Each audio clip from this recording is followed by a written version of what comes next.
যোৱা দেওবাৰে হঠাতে শ্বিলঙলৈ গৈছিলোঁ ৰুমাৰ লগত। যোৱা 15 বছৰে বিচ্ছিন্ন হৈ থকা ৰুমাক ছ'চিয়েল মিডিয়াৰ জৰিয়তে লগ কৰাই দিয়া বান্ধৱীজনী আছিল বিভা। বিভা কৰ্মসূত্ৰে বহুদিন শ্ৰীলংকাত থকাৰ কাৰণে মই তাইক খুব বেছিদিন পোৱা নাছিলোঁ।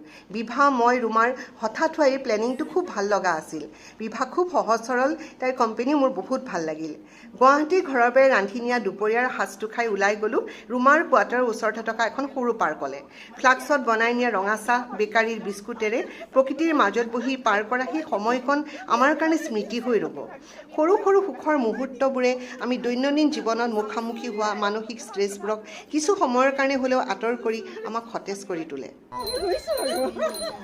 ভালো লাগে ন? ভালো লাগে সৰুকৈ চেলিব্ৰেশ্যন আৰু কেইটা আমি মাত্ৰ 4টা পৰিয়াল তাৰ মাজতে ইয়াতে